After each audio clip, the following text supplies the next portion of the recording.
Jesus, the lighthouse of the world. In fact, we are fortunate to ponder over this theme, which was introduced yesterday. Coincidentally, it was taken and chosen by the group. So, when pondering over Jesus as the lighthouse of the world, there are many ample references from the Old Testament which were also fulfilled in the life and ministry of Jesus. So, what is the function of light? Primarily, light reveals and exposes. The things that were hidden in the shadows become revealed, and the things that were hidden in darkness are exposed. So, light reveals and exposes things. When light turns on, that which was under the surface of shadow becomes visible, becomes revealed, and becomes exposed to things. And the second primary function of a light is light guides us. When we are in utter darkness, when we see a ray of light, we feel contented and we know the way and we walk. So therefore, light guides us in the path and puts us in a right track. Once in the life of Saint Don Bosco, he had a dream, and in that dream he saw a vision. One big ship was traveling on the seashore, on the sea. Unfortunately, all of a sudden, there were dark clouds around the sea, and there was complete darkness, and there was thunders and lightning, and the ship was turning upside down. The ship was about to sink, the waters are about to come inside, and there was a threat of danger at that time. And as this man was praying over, or the persons or the people in the ship were praying over for their blessedness, they have seen a light on two pillars.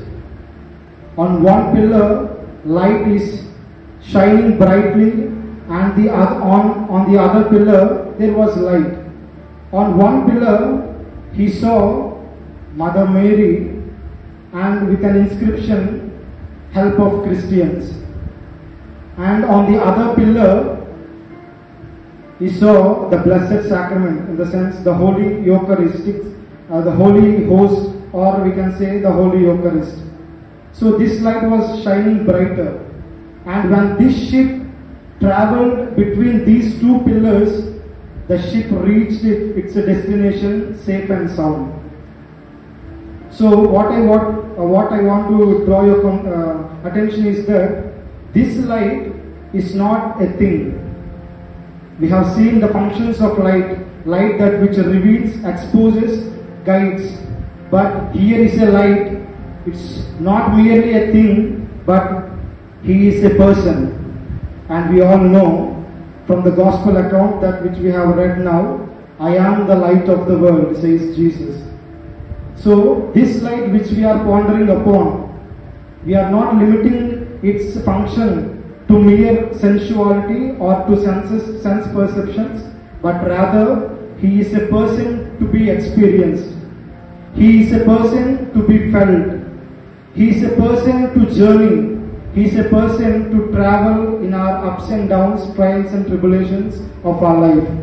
As that ship, which was later interpreted as the church, the so-called church, that means all of us, when we travel amidst or between these two pillars called the Holy Eucharist and Blessed Mary, we are safe and sound. We reach our destinations safe and sound. So, what was revealed hundreds of years ago, moreover, some 700 years before the birth of Jesus, through the prophet of Isaiah, it was revealed or foretold about Jesus. Isaiah chapter 9 verse 2, "The people who walked in darkness have seen a great light." And after 700 years in the life of Jesus, it is fulfilled. And the Gospel of Matthew says, chapter 4 verse 16, "The people dwelling in darkness have seen a great light." And that light is Jesus, who is amidst us in front of you and me on the altar, in the monstrance, in the form of a blessed host. So therefore, dear brothers, that light which was foretold years ago, after Jesus coming, even today it is applicable in our lives. Jesus says, I am Emmanuel, God with you. That means Jesus is present. This light is present. So it is present in as far as we invite this light, in as far as we able to have this perception of this light. And therefore Jesus, not others saying of Jesus, Jesus himself testifies himself saying, I am the light of the world. Those who walk in me have no darkness but will have the light of life. And therefore there is an extension for this light. Jesus is not limited to himself. After 2000 of years passed before Jesus, not others saying of Jesus, Jesus himself testifies himself saying, I am the light of the world. Those who walk in me have no darkness but will have the light of life. And therefore there is an extension for this light. Jesus is not limited to himself. After 2000 of years passed, even this light can able to produce light even through you and me. And therefore, from the Gospel of Matthew chapter 5 verse 14, Jesus says, you are the light of the world. The subject I, that means therefore Jesus is now becoming you. That means you and I also have this element of light in our lives. So in the amount of light we produce, it helps others to walk when they are in darkness. So when we compare I and you, therefore I am the light of the world and you are the light of the world, we can have a best example from sun and moon. Sun shines very brightly. It does not depend on others. It has its own light. But whereas moon, it has no light of its own. It only reflects the light of the sun. Therefore, we cannot say that I am the light of the world apart from Jesus. We cannot say that I can do everything without the assistance of Jesus. Therefore, when He is sun, we are moon. We only draw our light only from Him. He is the source of divine light, and it was also fulfilled from the prophet Malachi chapter 4 verse 2 says, He is the sun of righteousness, the sun that brightens. So when we have this ray of light or ray of hope, ray of strength that is drawn from this light, we are able to produce light and we are able to lead people from darkness to light. Tamasoma Jyotirgamaya. That means the people who are in darkness, we are able to guide them in the proper light. So therefore, dear brothers, we are able to draw light from this divine light because He is the source of light. And our particular theme of the day, how Jesus becomes the lighthouse of the world, in the sense, there are particular qualities or characteristics of a lighthouse. Have you ever seen a lighthouse? Most of you or many of you must have seen a lighthouse. So in our minor seminary near or 2 to 3 kilometers there is a seashore and we have a lighthouse.